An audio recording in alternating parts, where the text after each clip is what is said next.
ચાણસમાં ગોગા પરિવારનું પાટણ જિલ્લા પત્રકાર એકતા પરિષદ દ્વારા સન્માન કરાયું. ગોગા પરિવાર દ્વારા પત્રકારોનો આભાર વ્યક્ત કર્યો. ચાણસમા ખાતે તાજેતરમાં જ યોજાયેલા ગોગા મહારાજના મંદિરે રજત જયંતિ મહોત્સવ પૂર્ણ થતાં લોકો દ્વારા ગોગા મહારાજનું ભુવાજી મહેન્દ્રભાઈ દેસાઈ અને પરિવારજનોનું સન્માન કરી રહ્યા છે.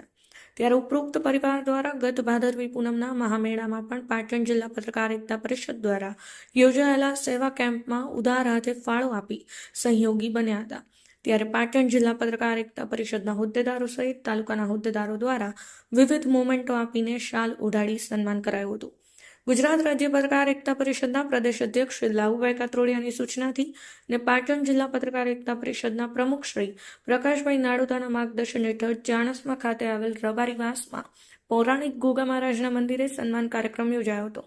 જેમાં ભુવાજી મહેન્દ્રભાઈ દેસાઈ અને પરિવારજનોનું આગેવાનોની હાજરીમાં વિવિધ મોમેન્ટો આપી સન્માન કરાયું હતું. તો સામે ગોગા પરિવાર દ્વારા પણ પત્રકારોએ ત્રિદિવસીય રજત જયંતિ મહોત્સવના ખડે પગે હાજર રહી કાર્યક્રમને ઉજાગર કરતા તમામ પત્રકારોનું સન્માન કરી તેમની કામગીરીને બિરદાવી હતી. રાજ મહેતા, પાટણ ન્યૂઝ 24, પાટણ.